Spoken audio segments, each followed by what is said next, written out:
8:45 a.m. on a bright Tuesday morning in central Taipei.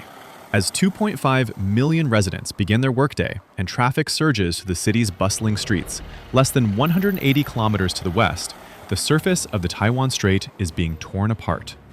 Shrouded in dense fog, a PLA Navy task force of 6 warships abruptly shifts its status from patrol to combat.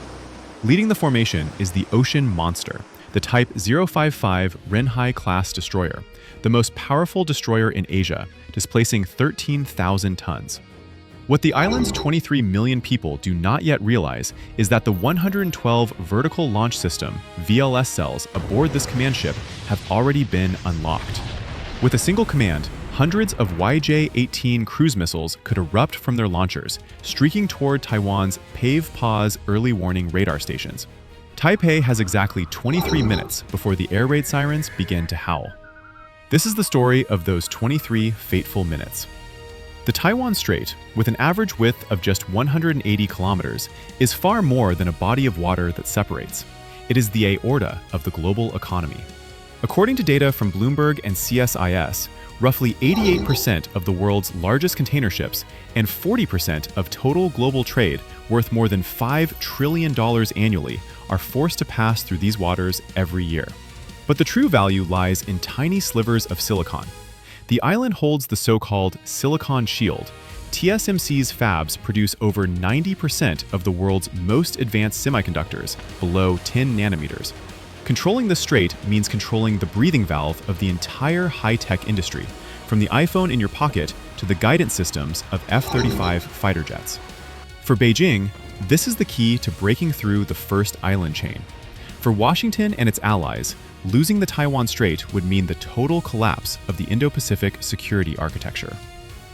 8:46 a.m., 1 minute after the status change. At a position 15 nautical miles west of the notional median line, the Type 055 Renhai-class destroyer, hull number 102 Lhasa, begins to act. This is no ordinary warship. With a displacement of 13,000 tons and an estimated cost of $920 million, according to the diplomat, NATO assesses it as a peer competitor to the U.S. Navy's Ticonderoga-class cruisers. The integrated electronic warfare system aboard the Type 055 switches to full-spectrum jamming mode across the X and S bands. The objective is clear: blind Taiwan's coastal surveillance network. At the same time, 3 Type 052D destroyers, Luoyang 3 class, escorting on both flanks, simultaneously accelerate. Their QC-280 gas turbines roar, driving the 7,500-ton ships through the water at 30 knots, around 56 kilometers per hour. The sea surface erupts into violent waves. 8:50 a.m. On the maritime surveillance radar screens at Taiwan's Dongyin observation station, something unnatural suddenly appears. Instead of 6 small dots representing fishing vessels, as previously broadcast by their AIS signals, passive radar systems now detect massive electromagnetic emissions. Whoa, whoa, whoa. Low-pressure warning alarms echo through the ROK Navy Operations Center in Taipei. On the tactical display, the duty officer sees the nightmare unfold. The vertical launch system, VLS, hatches on the Type 052D destroyers are open. Confirm target. This is not a drill. I repeat, this is not a drill. The 6-ship Chinese warship formation is not advancing in a conventional cruising pattern. They are deploying into an arrowhead breakthrough formation. At the center, the Type 055 acts as the chief architect, using its Type 346B active electronically scanned array radar, comparable to the US Spy-6, to lock on to 4 Kongding-class frigates of the Taiwanese Navy patrolling 40 kilometers away. The distance is collapsing at a terrifying rate: 40 kilometers, 38 kilometers. In total, 352 vertical missile launch cells from the PLA Naval Task Force are now oriented toward the island. 8:52 a.m., 7 minutes after the PLA formation deploys. The air inside the Joint Air Operations Center, JAOC, in Taipei turns thick and heavy. Taiwan's Link 16 tactical data network begins to suffer severe disruptions. Radar screens flicker like aging light bulbs on their last breath. Zzz, zzz. This is not a technical malfunction.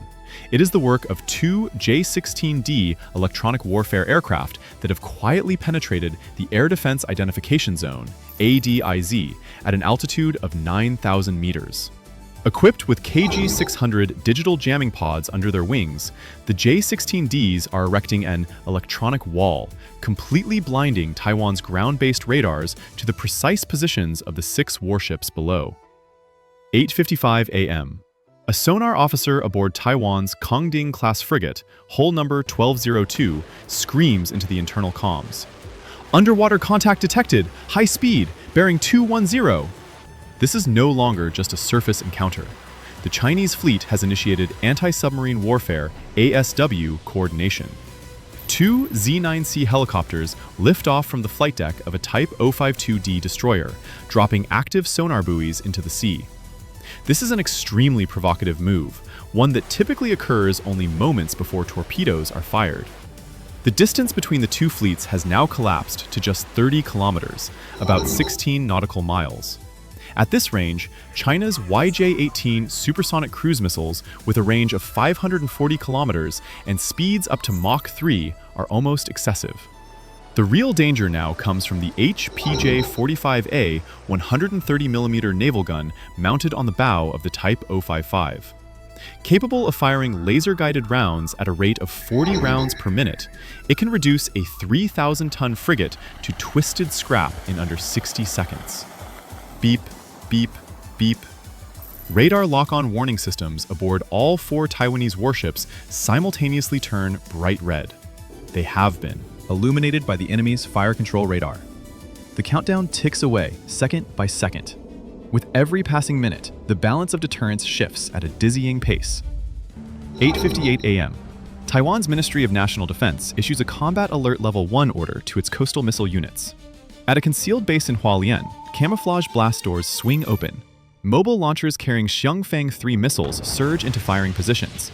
This is Taiwan's so-called carrier killer, capable of sea-skimming flight at Mach 2.5. Fired at this range, Chinese warships would have just 45 seconds to intercept. 9 a.m. The distance is close to 22 kilometers. Chinese warships violate international maritime safety rules, coal regs. The Type 052D destroyer Kaifeng suddenly executes a hard 90-degree turn, cutting directly across the bow of a Taiwanese Kangding-class frigate. Whoa, crash. The wake from the maneuver slams violently into the Taiwanese ship's hull. A physical collision is narrowly avoided by less than 400 meters. 9:03 a.m. The Republic of China Air Force, ROCAF, responds. 2 F-16V Vipers, the most advanced upgraded variant, tear into the sky from Chiayi Air Base. Armed with Harpoon anti-ship missiles and AIM-120C air-to-air missiles, they race toward the area at supersonic speed. Whoosh! Boom! The crack of sonic booms rips across the skies above the Taiwan Strait. 9:05 a.m. Immediate counteraction. The Type 1130 Close-In Weapon System, CIWS, aboard the Chinese Type 055 slews upward. The 11-barrel rotary cannon spins to life, unleashing a terrifying 10,000 rounds per minute, forming a dense tungsten fire screen to intercept missiles or aircraft. F-16V radar warnings flare. They are now locked on by the HHQ-9 long-range surface-to-air missile system from the Chinese warships. 9:07 a.m. Tension reaches its breaking point. Taipei's command authority transmits a final warning over international radio frequencies. You are entering defended waters. Turn back immediately or we will open fire. The response is only deadly silence. The 6 Chinese warships continue their advance, missile launch cells standing open. 9:08 a.m. Exactly 23 minutes after it all began, Taiwan's nationwide air raid warning system is activated. Long, chilling sirens howl across Taipei, echoing between skyscrapers and into underground metro stations. Millions of phones vibrate at once with an emergency alert. Attack warning in progress. Seek shelter immediately. 9:09 a.m. The moment of trembling fingers. The distance between China's Type 055 destroyer Lhasa and Taiwan's Kangding-class frigate has shrunk to just 3 nautical miles, 5.5 kilometers. At this range, long-range missile systems are useless. This is the realm of naval guns and heavy machine weapons. On the bridge of the Kangding, the captain can clearly make out the massive gray silhouette of the opposing ship through optical binoculars. The disparity is terrifying. The 3,600-ton Taiwanese frigate looks like a fishing boat beside the PLA's 13,000-ton steel fortress. Distance, 2,000 meters. The 76mm OTO Malara naval gun on the Taiwanese ship slews around, locking directly onto the Chinese vessel's command bridge. At the same time, the 130mm gun on the Type 055 lowers into a direct fire angle. A single well-placed 130mm round would obliterate the enemy's entire command center. Distance, 1,200 meters. Clang, clang. The sound of automatic loaders echoes inside the gun turrets. Sailors on both decks can now see each other with the naked eye. The tension is so extreme that even a backfire from an engine exhaust could be mistaken for the opening shot. Distance, 800 meters. This is the kill box. Fire control radars on both sides are screaming collision warnings. Above, 2 Taiwanese F-16V fighters circle, locking targets onto the Type 052D escorts. Instantly, the Chinese ship's HHQ-9 air defense fire control radars snap back onto the jets. All it would take is one overzealous officer, one technical glitch, or one seagull crossing an optical sensor at the wrong moment. World War III would begin at this exact set of coordinates. The entire world holds its breath. The decisive 15th second. Just as the bow of the Type 055 appears ready to slam into the flank of the Taiwanese ship, an encrypted order is transmitted from the PLA Eastern Theater Command. Whoosh. Thunderous roar. All 6 Chinese warships execute a spectacular 45-degree hard turn to starboard in perfect unison. Diesel engines howl as massive crescent-shaped white wakes carve across the dark blue sea. They do not attack. Instead, they perform a deliberate cut-across-the-bow maneuver, an act of extreme humiliation and deterrence in naval doctrine, but not an act of war. The PLA fleet withdraws northward, maintaining a distance of 24 nautical miles, reverting to patrol status while keeping fire control radars on standby. In Taipei, the air raid alert is downgraded to high vigilance. Civilians stream out of underground metro shelters, staring in confusion at a sky that remains perfectly blue, unaware they have just passed beneath the blade of the Reaper's scythe. Total time from detection to resolution, 30 minutes. Not a single shot was fired, yet the information and psychological battlefield has been permanently altered. China has demonstrated that it can approach Taiwan's threshold faster than the island's defensive systems can fully react, turning the Taiwan Strait into a de facto home field in less than 1 hour. Just 10 minutes after the Chinese fleet withdrew, the world began to react, and it was chaos. In Washington, the White House convened an emergency press briefing at 9 p.m. DC time. The spokesperson for the National Security Council, NSC, condemned the incident as dangerous coercion and announced that the USS Ronald Reagan Carrier Strike Group was moving into the Philippine Sea. Analysts, however, noted the cautious tone. The United States stopped short of committing to direct military intervention over an incident in which no shots were fired. In Beijing, the Global Times ran a bold headline: "Routine patrol in national waters, a stern warning to separatism." China's Ministry of National Defense released 4K video footage showing Taiwanese ships being locked on from the command deck of a Type 055 destroyer, accompanied by the message, "We could strike at any time, but we choose peace." International assessment. Reuters and CNN labeled the event the fourth Taiwan Strait crisis. Military analysts at the War Zone argue that China had succeeded in normalizing military presence right off Taiwan's coast, effectively turning the so-called median line into a relic of the past. The first shot trap. Had the Kangding's captain fired the 76mm gun, Taiwan would have been legally framed as the aggressor under international law. That would have provided Beijing with a perfect casus belli to launch a full-scale defensive war. Moreover, facing a 6-to-1 force imbalance at the flashpoint, opening fire would have been tantamount to suicide. Beijing's objective was victory without fighting, as Sun Tzu prescribed. Firing the first shot would have triggered the U.S.-Taiwan Relations Act, TRA, and shattered the global semiconductor economy on which China itself still depends. Instead, Beijing achieved 3 far greater strategic objectives. Data collection. forcing Taiwan to activate its full air defense radar network and communications frequencies, allowing J-16D electronic intelligence aircraft to collect and decode the island's defensive architecture.